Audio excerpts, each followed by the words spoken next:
మార్కాపురం జిల్లా మార్కాపురం మండలం చింతగుట్ల జాతీయ రహదారిపై కారు బొలేరో వాహనం ఢీకొన్నాయి.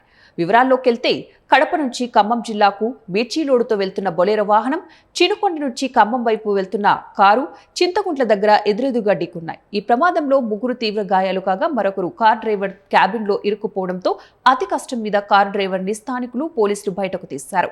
సమాచారం అందుకున్న పోలీసులు ఘటనా స్థలానికి చేరుకుని గాయపడ్డ వారిని ప్రభుత్వ హాస్పిటల్కి 108 ద్వారా తరలించారు.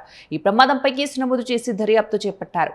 డ్రైవర్ క్యాబిన్లో ఇరుక్కుపోయిన డ్రైవర్ను ప్రాథమిక చికిత్స అనంతరం మెరుగైన వైద్యం కోసం ఒంగోలు రిమ్స్ కు తరలిస్తున్నట్లు వైద్యులు తెలిపారు.